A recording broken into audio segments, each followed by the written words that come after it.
This is Embrace Your Inner Boldness, a podcast about remembering who you were before the world told you who to be.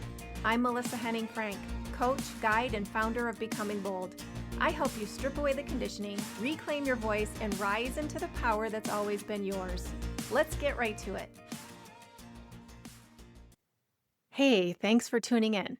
Today, I'm covering a topic that was requested by more than one of my listeners, and it's definitely come out on top as far as something people want to hear more about. So let's talk about the quiet epidemic almost everyone lives through, but almost no one admits out loud. It's the way we tolerate less than for way too long. Less than what we deserve, less than what feels good, less than who we are capable of being. And it shows up everywhere. So we stay too long in jobs that drain us. We stay too long in relationships that don't love us well. We hold on to friendships out of habit. We repeat harmful patterns because they're familiar. And we convince ourselves that this is just how life works. But it's not. It's how we were taught to cope. Most of us were raised on some version of don't rock the boat, or be grateful for what you have, or it could be worse. Maybe we heard adults around us tolerate their own pain like it was something noble. Parents who were constantly unhappy and told us that that's just how it is. Maybe we absorbed the message that discomfort is normal and wanting more is being ungrateful. That programming gets really deep. So when jobs disappoint us, when relationships feel lonely, when friendships feel one-sided, we don't question it. We adjust, we shrink, we stay. And the whole time, we tell ourselves a lie and say it's not that bad. But underneath that lie lives fear. Fear of confronting the things we don't talk about. Fear of conflict, fear of change, fear of hurting someone, fear of being judged for wanting more. Fear of emotional chaos, fear of regret. And for a lot of us, the biggest fear is the emotional turmoil of making a change and then having to sit with whatever comes next. Our nervous systems hate unknowns, so misery becomes easier than uncertainty. And that's how we get small, and that's how we stay longer than we should. We're thinking all about how a change will impact those around us, what they'll think, what they'll say, how they'll talk about us, and we decide that the devil we know is easier to cope with than the devil we don't know.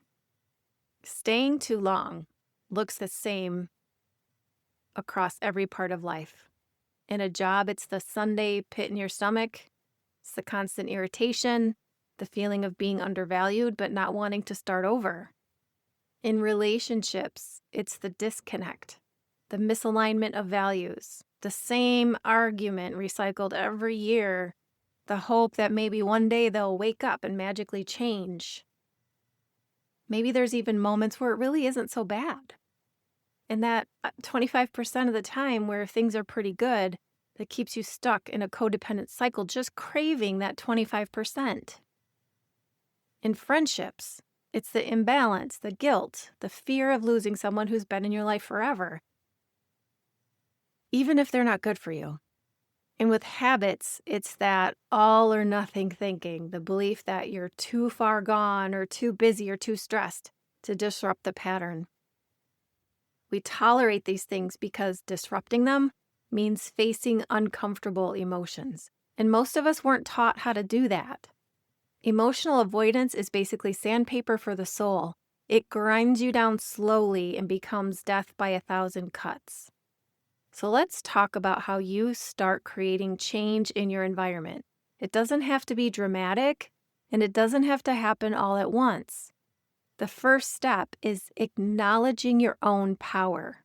Not the big flashy version of power, the quiet version, the one that tells you you get to choose the next step. The second step is sorting through what's actually happening. You can ask yourself a question like, is this situation growing me? Is it hurting me? Is it draining me? Is it aligned with who I want to be? And here's a big one. If nothing changed for the next 3 years, how would I feel? Your body will tell you the truth before your mind will. So tell me, If everything stayed the same for the next 3 years, how does that make you feel? Next, identify your non negotiables. So these are the things that you cannot tolerate and should not tolerate: abuse, violence, angry outbursts, disrespect, mistreatment, neglect, consistent disregard, feeling unsafe, being ignored, being dismissed when you try to communicate. These are moments where leaving is not a dramatic option, it's a protective one. So if you're in a job where your well being is dismissed, or a relationship where your emotional safety is always compromised, or a friendship where you're constantly the one absorbing the weight, those are situations that are too costly for your future self to keep paying for. Not everything is black and white, though. Sometimes there's situations where you stay because there is potential for repair and growth, and I hope and pray that that's how it is for you. You stay when the other person is willing to meet you at the table. You stay when feedback is met with openness rather than anger or defensiveness. You stay when the job aligns with your values, but the communication needs work. You stay when friendship misalignment is fixable with honesty. So the key here is curiosity, not just about the situation, but about yourself too. So, how do you start the conversations that might change things? I recommend that you just keep it simple with honest lines like this. If you're talking to a partner, say, "I love you and I want us to feel closer again. Can we talk about what's been feeling off for me?" Or, "I've been feeling disconnected and I want us to understand each other better." With a boss, you could say, "I want to be successful here and there's a few things getting in the way that I'd like your help with." Or, "I'm hoping we can talk about ways to make my role more sustainable and aligned." With a friend, you could say, "I miss how close we used to be. Can we talk about what's going on?" Or, "I'm feeling a little out of balance in our friendship and I want to check in."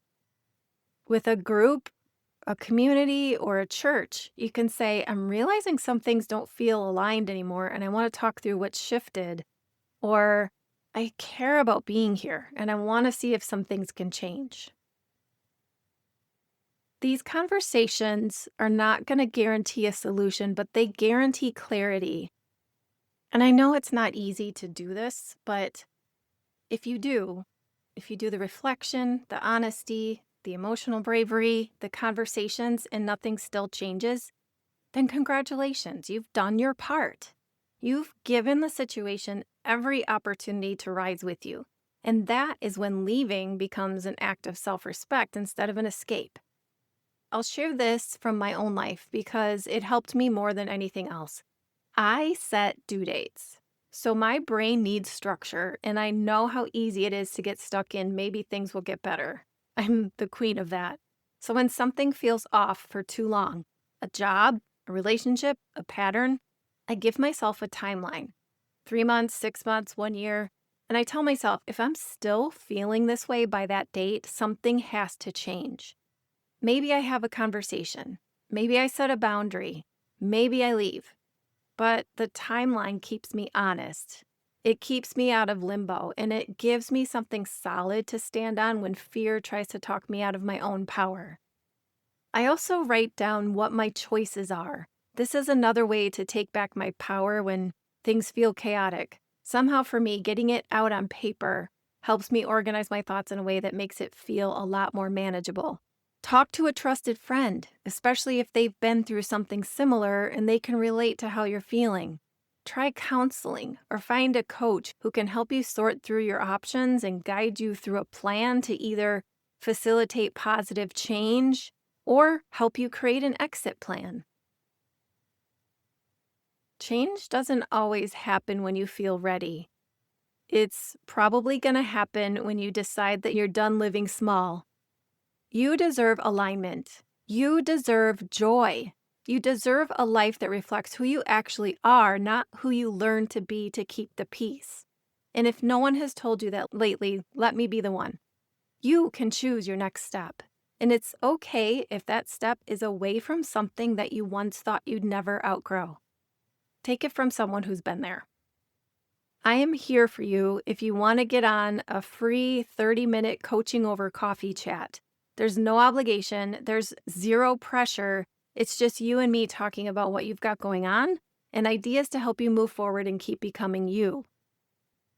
I hope to talk to you soon, and until next time, please be kind to your mind. That's it for today's episode of Embrace Your Inner Boldness. If this stirred something in you, don't let it fade. Screenshot this episode, tag me at Becoming Bold LLC, and share it with someone else who's ready to rise. And hey, if you haven't already, take a second to subscribe, rate, and review the show. That's how we spread the boldness and keep this movement growing. Whatever came up for you today, feel the fear and do it anyway. You don't need to wait for perfect timing or permission. You are powerful. You are ready.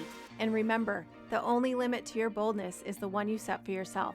Until next time, stay bold, stay curious, and keep becoming you.